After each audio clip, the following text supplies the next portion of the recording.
Fala, nação rubro-negra! Bem-vindos a mais um vídeo cheio de informações quentes sobre o Mengão. Hoje, o papo tá animado e cheio de especulações. Roger Guedes pode pintar no Flamengo? Como fica o ataque sem Gabigol? E claro, vamos falar sobre a nova gestão do clube, que promete sacudir o mercado de transferências e reforçar o elenco para encarar 2025 com tudo. E o que dizer do Botafogo? Será que o rival direto vai dar trabalho na próxima temporada? Já sobre o Flamengo, as mudanças prometem. Temos possíveis saídas, rumores de reforços e até a chegada do especialista João Paulo Sampaio para comandar a base. O que será que vem por aí? Agora, bora conferir tudo isso e muito mais com aquele toque bem-humorado e repleto de opiniões que só o canal traz. E não esquece, já deixa o like, se inscreve no canal e ativa o sininho para não perder nadinha. Sem mais enrolações, bora pro vídeo. E comenta aí, o que você espera desse Flamengo renovado?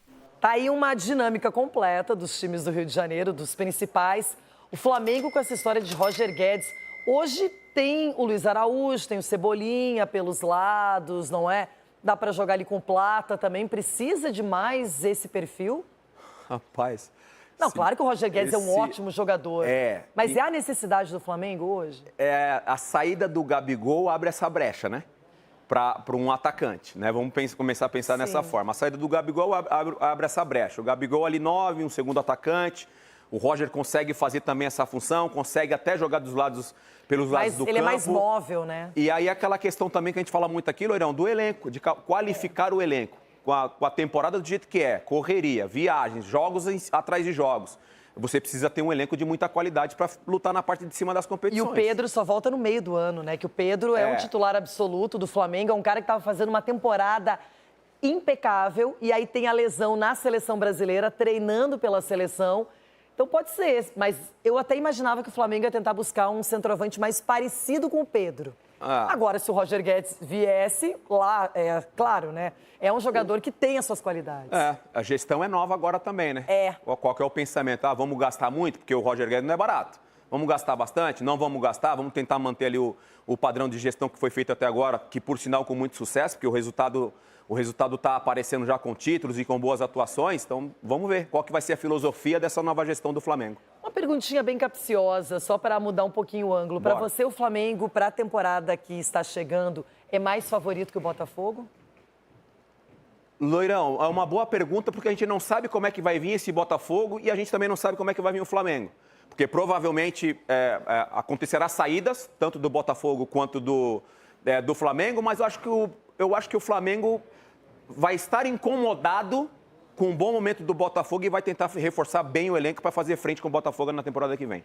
E agora eu concordo com você, a gestão é diferente, já se fala muito no aspecto financeiro, que com o Rodolfo Landim, o Marcos Braz, não era um assunto tão transparente, tão direto, e o Flamengo tem uma folha salarial muito alta, sem ser SAF, esse é um problema, e a gente vê que é um time que já tem bons nomes, mas que vai precisar de algo mais mesmo para 2025. E aumenta a expectativa, né? Quando surge o nome de Roger Guedes no Flamengo, aumenta a expectativa de como virão esses clubes, né? Inclusive o Palmeiras, que provavelmente vai estar correndo atrás do mercado, monitorando para tentar trazer 2, 3, enfim, jogadores de qualidade para tentar resolver a situação do Palmeiras na temporada que vem também. Agora, e essa história do João Paulo Sampaio chegando, a gente sabe que vem de sucesso, não é? Sim. Em rivais do Flamengo, mas agora poderia participar também dessa nova gestão e desse novo processo envolvendo base e o clube profissional. O trabalho do JP, ele é, enfim, excelente, né? A gente teve a oportunidade de entrevistar ele, conversar com ele, um conhecimento na base impressionante. Segundo o JP, ele se sente muito confortável nessa área, em cuidar da base, na formação, então não sei se a mudança de trabalho para ele, ter pé no profissional, vai ser diferente para ele, ou se é isso que ele quer, ou se ele quer continuar cuidando da formação de jogadores, que até o momento ele vem fazendo um trabalho de muita excelência. Daqui a pouquinho notícias do Corinthians, do São Paulo, do Palmeiras, por aqui. E agora, Dedê... Meu Deus, é um assunto... E já começa a agir, né? Mudanças esperadas para o Flamengo, então, para 2025, para esse próximo triênio, né, cara? Tudo bem? Bem-vindo ao Tanário. Fala, Bené, Camelinha, Jéssica, Raed, todo mundo que tá ligado aqui com a gente. O Flamengo ainda vai começar a agitar esse mercado aí em breve, mas mudanças já ontem, né, na diretoria. Um novo presidente vai assumir na semana que vem, na quarta-feira, dia 18, mas já ganhou a eleição ontem. E essas movimentações, né, em relação ao clube, até em relação à contratação, elas vão começar a ser feitas agora. Por exemplo, o nome do Roger Guedes, que hoje saiu no noticiário, uma notícia até dos nossos companheiros aqui, o Caio Mota e a Emanuele Ribeiro. Por exemplo, o Roger Guedes está sendo visto, né, como um nome à altura para substituir o Gabigol, né, por ser um jogador, primeiro, de personalidade forte, algo que o Gabigol também se caracterizou por ser no Flamengo, né, ao longo desses anos todos, e também por ter características que o Felipe Luiz prefere, quer ter no time dele. É um centroavante que faça essa função de 9, mas que quando o Pedro voltar também possa jogar junto com o Pedro. Então, é um nome, por exemplo, que já agrada, já teve primeiros contatos ali, mas obviamente não teve proposta. Isso ainda vai caminhar, né? Porque o BAP, que ganhou a eleição, ele vai reformular o departamento de futebol, vai esvaziar a função de vice-presidente, por exemplo, que hoje era feita pelos Marcos Braz, vai trazer um novo diretor técnico, que tudo leva a crer que vai ser o José Boto, um português que fez um ótimo trabalho, 10 anos de trabalho no Benfica, em Portugal, passou pelo Shakhtar Donetsk da Ucrânia também com sucesso, hoje está no time da Croácia, que eu nem me arrisco a dizer o nome do time, que é bem complicado, mas assim, tem currículo, já fez proposta também pelo JP Sampaio, né, o João Paulo Sampaio, que é coordenador da base do Palmeiras. Então, assim, aos poucos vai reestruturar todo esse departamento até para também atacar o mercado, que promete ser agitado aí nesse fim de ano rubro-negro.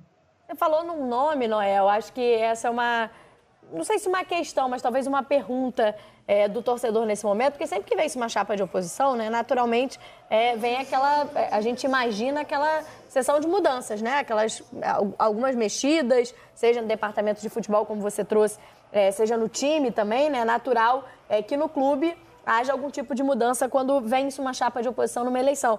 O Felipe Luiz está garantido, confirmado? Isso era algo já discutido antes da eleição? Porque como é que via o BAP o trabalho do Felipe Luiz e está assegurado? O treinador do Flamengo em 2025 com o BAP será também o Felipe Luiz? Então, Camilinha, isso foi até algo que causou polêmica na época que o Flamengo anuncia, né, que o Felipe Luiz vai ter um contrato até o fim de 2025. Na época já tinha esse clima pré-eleitoral e os candidatos chegaram a se manifestar que talvez isso não fosse ético, que a gestão iria sair. Mas, enfim, o Felipe Luiz fez um grande trabalho e isso foi elogiado pelos dois candidatos da oposição, né, que concorreram também ao pleito. Então, assim, o Felipe Luiz está com essa moral. O BAP ontem, quando vence a eleição e ele deixa o clube, porque ele não deu entrevista ontem, né? Ele fez só um pronunciamento, fez um pronunciamento, mas não deu uma entrevista. Mas no trajeto de saída ali da Gávea, perguntam para ele sobre Felipe Luiz e ele só fala assim, não, tem contrato. Assim, deu a entender que também não vai mexer nisso, está satisfeito, mas obviamente ele está evitando se pronunciar porque ele vai deixar muito a cargo desse diretor técnico que vai chegar e vai ser reportar a ele. Então, assim, mas a tendência, pelo que ele diz, é que o Felipe Luiz siga no comando do clube, sim. E aí não tem muito o que mexer, né, Jéssica? Acho que muito pelo que o Felipe fez, né? Foi campeão com tão poucos jogos da Copa do Brasil. Teve uma reta final de Campeonato Brasileiro com um aproveitamento, né, entre os técnicos, pior apenas que o do Arthur Jorge, que foi campeão com o Botafogo. E é um cara que caiu nas graças, já estava nas graças da torcida como jogador e agora como técnico também. Acho que é uma mudança que seria surpreendente, pelo menos na minha visão, sim, até por não ter um nome certeiro no mercado, aquele nome que a gente olha e fala, olha, esse técnico está no mercado, é uma oportunidade boa para o Flamengo, pode chegar e pode agregar. Também não existe isso nesse momento, além dessa questão do Felipe Luiz ter realizado um bom fim de ano em 2024. Mas mesmo se afastando de toda a animação, de toda a empolgação da torcida, é racional manter o Felipe Luiz, né? Acho que a geração não pode ir pela onda do torcedor, mas se você olhar o que o Felipe Luiz está fazendo, racionalmente, ele merece continuar sendo o treinador do Flamengo, por diversas questões. Ele entendeu o DNA do Flamengo, ele está tentando imprimir essa marca, ele tem conseguido fazer o Flamengo jogar mais próximo do que a torcida quer ver o Flamengo jogar, e aí sim tem que se ouvir o torcedor, porque o torcedor ele entende bastante do que é a essência do clube, faz todo sentido isso, e ele tem conseguido prosperar mesmo com várias dificuldades, né, de elenco, inclusive. O Flamengo tem tido muitas lesões, ele não tem tido todos os jogadores à disposição. Então, eu acho que é interessante para o Flamengo poder contar com ele. A gente vai descobrir lá na frente que o Felipe Luiz de fato, como treinador.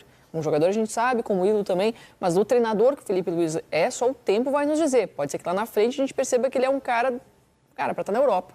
né? Daqui a pouco ele na frente a gente percebe que, poxa, dependendo da situação, ele é o cara ideal. A gente está falando de um início de carreira, carreira, o início né? de uma carreira. Por mais que seja um jogador com um nome, uma figura conhecida, como técnico, é uma pequeníssima parte da carreira do Felipe. De qualquer maneira, eu quero dizer que é uma aposta você continuar com ele, mas ele é o cara que vem dando certo. Então, nenhum argumento faria, sabe, me convenceria de tirar o Felipe Luiz, até porque o mercado não oferece muita coisa. Felipe é o cara que tem aparecido oferecendo algo de novo no futebol, que a gente tem tido, sempre visto mais do mesmo recentemente. Então, ele é alguém que vem dessa nova geração oferecendo algo novo. Acho que isso tudo faz muito bem para o Flamengo. Me surpreenderia, desculpa, Camila, me surpreenderia demais se essa diretoria, falando que quer profissionalizar o departamento de futebol, tomasse qualquer decisão que não fosse com uma avaliação sensata sobre um trabalho que ainda vai ser sob a ótica deles, né?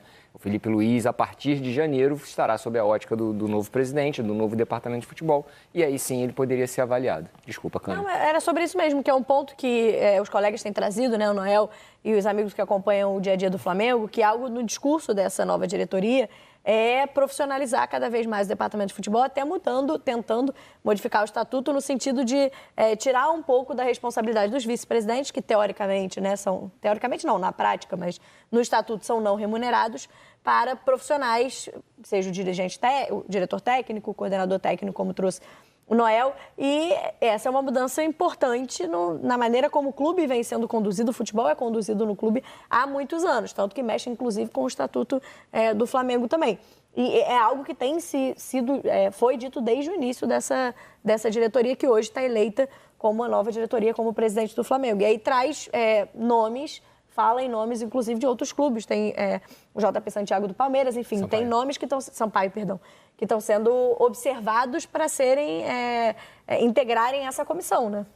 O JP Sampaio, para mim, seria o maior acerto desse primeiro momento da nova diretoria. É, com certeza, disparado o mais capacitado gestor de futebol de base do país, com um pensamento muito na frente de muitos outros. Eu não tenho dúvida nenhuma que esse seria o principal acerto desse novo início de trabalho. O Flamengo, da última gestão, ele esvaziou um pouco as categorias de base. O Flamengo entendeu que os jogadores da base só serviam para lucro financeiro, não lucro esportivo, não retorno esportivo, e sim retorno financeiro. Foram poucos os que deram certo no time profissional, quase nenhum deles teve o espaço de desenvolvimento correto, e o JP Sampaio chegaria para suprir uma lacuna, porque a base do Flamengo perdeu força nos últimos anos. A revelação dos jogadores não está do mesmo nível que quando começou a gestão do Landim. Então, isso aí pode ser um ponto importantíssimo de virada de gestão. Sobre o português, o Boto, eu não posso falar porque eu não acompanhei de perto o trabalho dele, mas são trabalhos que têm uma significância a nível mundial, então vai ser interessante ver como é que seria esse trabalho do Boto também à frente do Flamengo. E falando do JP Sampaio, é uma referência, né? O Palmeiras se tornou uma referência recente em categoria de base em relação a isso. A gente espera que pode ser até uma mudança de mentalidade do Flamengo nas próximas janelas, digamos assim. Claro que a longo prazo, a médio e longo prazo, porque se for acertada essa contratação, ainda vai chegar, ainda vai implementar os métodos, né, o que pensa o JP Sampaio, mas talvez seja até uma mudança de rota em relação a isso, de usar mais a base do que recorrer ao mercado, que é uma forma que o Flamengo tem feito há algum tempo, de ir em contratações certeiras, digamos assim. O Flamengo faz poucas apostas no mercado e também em categoria de base, com frequência, né? Acaba utilizando as categorias de base, como o Raed disse, né? Para lucrar em algumas vendas futuras. O Flamengo está numa situação privilegiada de pouquíssimos clubes no Brasil, talvez 3 ou 4, de que realmente eles não precisam vender a base para ter recursos. É um clube que é autossuficiente, que tem muita renda, que gera muita renda e consegue lucrar só cuidando das suas contas, né? Não precisa vender uma joia para pagar a conta no final do mês, para equilibrar o orçamento no final do ano, não precisa disso, né? Então, ele tendo essa tranquilidade financeira, claro, partindo do princípio, né, de uma gestão administrativa responsável, que organize a casa, né, que deixe tudo em dia, o Flamengo ele pode cuidar um pouco mais dos seus ativos, né, da sua matéria-prima, da sua base, do jogador que ele está lançando. A questão que eu acho que atrapalha um pouco o Flamengo é que a pressão em cima do time principal. Então, é uma equipe que precisa sempre, além de jogar bem, além de vencer, além de ser campeã, dar show. E aí, quem vem da base, que como que um jogador vai chegar da base e dar esse resultado imediato, um time em que a cobrança é muito elevada. Acho que esse é um desafio a ser trabalhado pelo profissional que estiver ali no Flamengo. E aí, Noel, você já trouxe, né, o primeiro nome do mercado a ser movimentado por essa nova diretoria. A gente viu nos últimos anos o Flamengo se tornou o clube que investe em medalhões, né? Normalmente, quando o Flamengo vai ao mercado, nos anos da gestão do Landim, foi ao mercado olhando grandes nomes conhecidos do futebol europeu, do futebol brasileiro, investiu sempre em contratações de medalhões. E a gente vendo esse primeira movimentação da nova diretoria, por enquanto o perfil parece ser o mesmo, né? Porque vai no nome do Roger Guedes. A princípio, a gente não tem um nome de jogadores que sejam observados pelos scouts, que talvez não estejam em destaque na grande mídia, né? Sim, Camilinha. Pelo menos a primeira impressão é essa, até porque o Roger Guedes é um jogador, de fato, um medalhão e chegaria para substituir outro medalhão, que é o Gabigol, né? Mas o scout também todo deve mudar, a gente vai ter que ver daqui para frente qual vai ser esse perfil de contratação que o Flamengo vai passar a fazer no mercado. A gestão que vai deixar o clube tinha planos de só atacar menos o mercado nessa próxima janela, né? Só suprir as saídas. Por exemplo, o Gabigol vai sair e vai suprir o Gabigol. Se saísse mais um jogador, vai suprir, porque investiram muito na última janela, nas duas últimas, né? Nas duas janelas de 2024, e iam dar uma segurada. Apesar de que a diretoria previa investir 20 milhões de euros, que dá 120 e poucos milhões de reais, né? Tem que ver como é que vai ser esse cenário com o BAP, né? O BAP ainda vai sentar, ainda vai definir qual vai ser a diretoria, quem vai ficar à frente da pasta financeira. Mas, enfim, se a gente for partir do mesmo princípio, o BAP vai ter 20 milhões de euros para investir, que são 120 e poucos milhões de reais para investir na janela, mas vai só repor a perda ou vai atacar mais? Vai tentar reformular mais esse elenco? O próprio Roger Guedes, por exemplo, tem contrato no clube do Catar, né? Al Rayyan, se eu não me engano. Tem contrato lá até 2027. Então, assim, o Flamengo, se for trazer, vai ter que contratar ele, vai ter que investir um dinheiro ali. Tudo ainda é muito incipiente para a gente dizer. Obviamente, a gente está fazendo um exercício aqui. Mas em relação ao perfil que você me perguntou, eu acho que o Roger Guedes é um medalhão. A gente vai ter que ver as próximas, né? O perfil das próximas contratações. Eu tenho a sensação de que é um nome certeiro. Acho que o Roger Guedes já se provou em grandes clubes do futebol brasileiro. Foi campeão no Palmeiras, teve uma ótima passagem, por mais que seja curta, no Atlético Mineiro e mais recente no Corinthians. Eu vejo como um grande nome. O que vocês acham? É um nome interessante, mas eu acho que essa contratação que chega para suprir o Gabigol, ela é crucial nesse Flamengo. Acho que ela precisa ser feita com muita cautela, porque se Felipe Luiz imagina um jogador para ser um segundo atacante, para depois formar dupla com o Pedro, porque ele imagina uma lógica de jogo diferente da maioria dos treinadores no Brasil. Então, se é feito em cima do planejamento do Felipe Luiz, isso tem que pensar numa temporada inteira, que o Felipe Luiz fica a temporada toda no comando do Flamengo. Porque, eventualmente, se essa lógica de jogo ela muda e o Flamengo precisa desse jogador de referência para ser um substituto ao Pedro, o Pedro ele vai poder jogar lá por abril, maio, né? Então mais até. Mais até. Então você já vai ter o segundo semestre. Vai ter uns 5, 6 meses de um Flamengo sem o Pedro.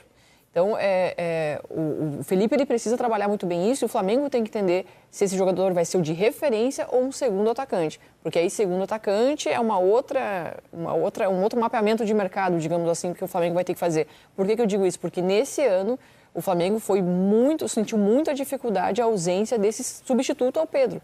O Gabi não estava jogando por uma lógica do Tite, mas por isso que eu digo, conforme a lógica do treinador, é um perfil de jogador. O Flamengo precisa ser criterioso, entender muito bem qual vai ser a característica desse jogador que chega. Para você, Raid. Assim, o time do Tite precisava de um atacante de referência. A única opção ao Pedro era o Carlinhos. Então, mas o Flamengo não é mais gerido pelo Tite. O Tite já passou, o time do Felipe Luiz respondeu com atacante de mobilidade. Eu acho que o Flamengo não precisa de outro atacante.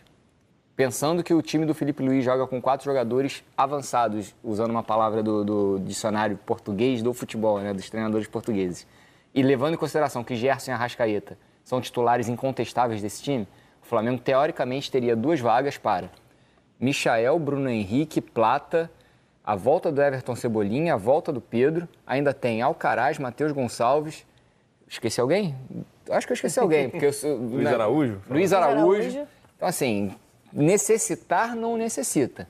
E eu não acho que o Roger Guedes seja um medalhão para suprir uma ausência de Gabigol. Assim, ele entende O Felipe Luiz precisa de um jogador que consiga fazer o lado e por dentro. Esse jogador ele já tem no elenco, tem o Bruno Henrique, tem o Plata, tem o Luiz Araújo.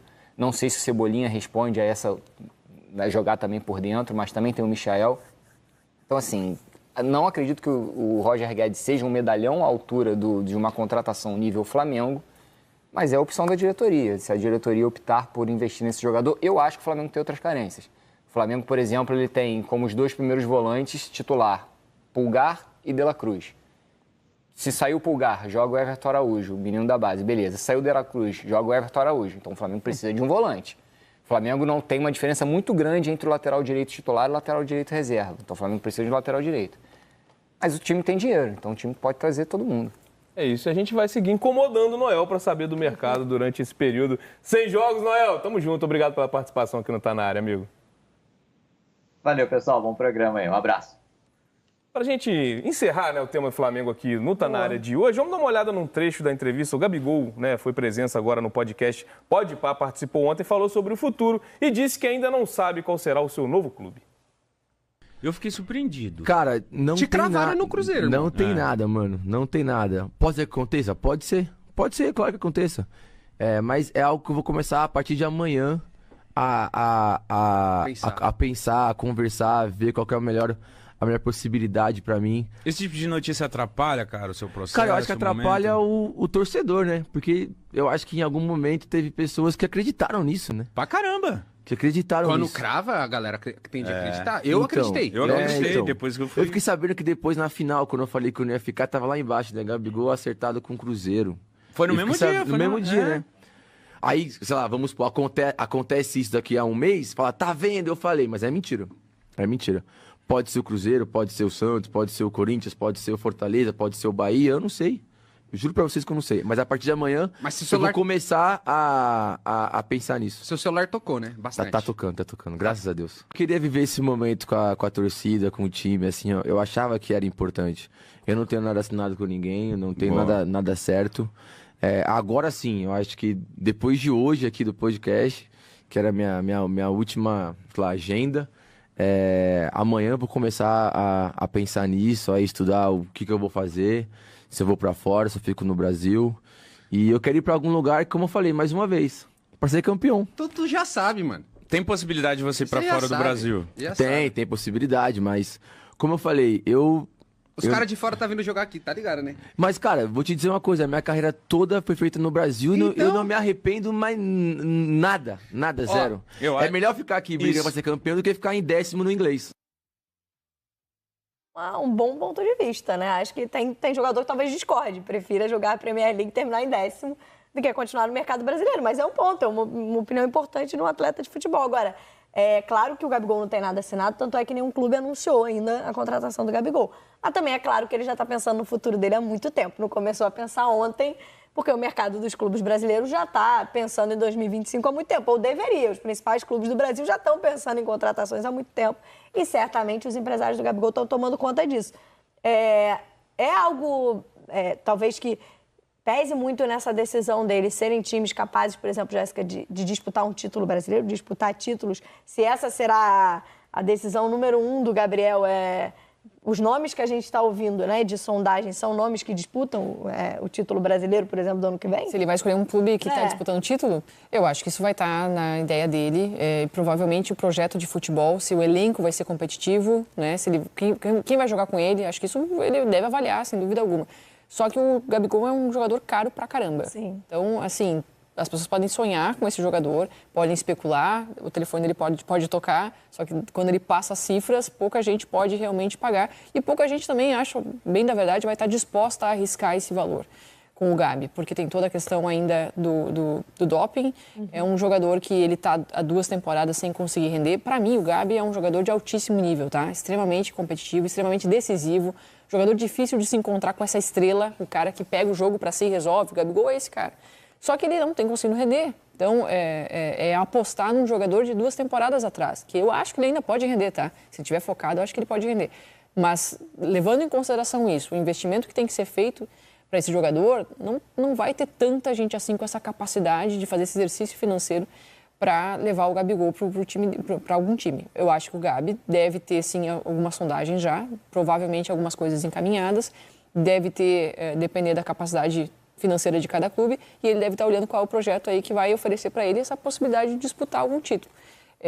Fico curiosa para descobrir. Só estou achando essa postura dele um pouco soberba demais. Desde o momento que ele anunciou a saída do Flamengo, ele já estava num clube de uma massa gigantesca, ele já estava sendo campeão com o Flamengo. Então, eu acho que é soberba demais para um jogador. Independente de quem for esse jogador. Eu não vi um jogador falar assim, eu não vi Ronaldo falar assim, eu não vi nem o Neymar falar assim, não vi... Cara, Zico fala assim, não vi o Maestro Júnior falar dessa maneira e o Gabigol está falando dessa maneira. Eu acho que as coisas estão saindo um pouquinho da linha.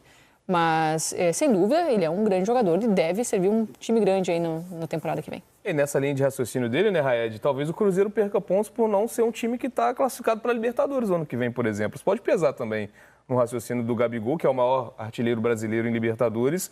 Na hora de escolher um futuro de estar num time que vai disputar a Libertadores ou Sul-Americana. Nem o Santos, que também foi citado. Exato. Isso pode pesar também. O futuro futuro próximo ou o futuro a médio prazo? Também depende, né? Um projeto, às vezes, quando o Gabriel chega ao Flamengo, o Flamengo estava na disputa da Libertadores, mas ele não se imaginava que teria a glória logo no primeiro ano. Então, era um projeto que se iniciava quando ele chega no Flamengo em 2019 também. O Santos também não está em disputa de Libertadores. Santos sem técnico. O Cruzeiro com o Fernando Diniz, que eu acho que não encaixa tão bem o estilo de jogo do Gabriel. Quais seriam as outras opções no futebol brasileiro? O próprio Corinthians, que teve aquela sondagem absurda no início do ano passado, contratou o Memphis Depay. Ele joga em todos os outros que estão na Libertadores. Eu acho que sim, mas aí tem a questão de quem consegue pagar, né? No Corinthians, eu acho que ele encaixaria... Se o Corinthians perdeu o Yuri Alberto como poderia, se perdesse, como poderia perder, sondagens absurdas, talvez seria um encaixe ali bacana, o Gabriel com o Depay. Mas, assim, tem que ver também. O projeto vai ser apresentado a ele. A gente está aqui fazendo ilações, né? Capacidade para contratar o Gabi, o Palmeiras tem, né? O Cruzeiro, que a gente já falou, aí tem o Santos, que depende de vários fatores. Mas a gente sabe que no Brasil sempre tem um jeito, né? Alguém chega, alguém investe dinheiro, um patrocinador aparece e as coisas se realizam, assim, com uma facilidade enorme. Agora, posso dar uma cornetada? Porque o Gabriel falou, né, no podcast que ele não assinou com ninguém, é a palavra dele, tá tudo certo, a palavra dele, não assinei com ninguém. O pessoal falou, mas não tem nada assinado. Ele também falou que não tinha vestido a camisa do Corinthians. Falou que era montagem. Falou que era montagem. Exato, bem lembrado. Assim, pode muito bem ele ter se reunido, aceitado determinadas condições de determinados clubes, mas não assinou com ninguém, tá tudo certo. Tá tudo dentro do jogo também. Agora, falar que é mentira, que ele não ouviu propostas... E é isso, galera. Mais um vídeo recheado de informações e especulações para deixar a nação rubro-negra na expectativa. Com Roger Guedes no radar, a nova gestão cheia de promessas e o desafio de montar um elenco competitivo para 2025, o Flamengo está caminhando para mais uma temporada de muitas emoções. Será que o Mengão vai se superar e mostrar porque é o maior clube do Brasil? Agora é com vocês. Comenta aqui embaixo o que acham dessas mudanças e quem vocês gostariam de ver vestindo o manto sagrado no próximo ano. Não esquece de curtir o vídeo, se inscrever no canal e compartilhar com os amigos para todo mundo ficar por dentro das novidades do Mengão. Valeu, nação! Até o próximo vídeo e saudações rubro-negras!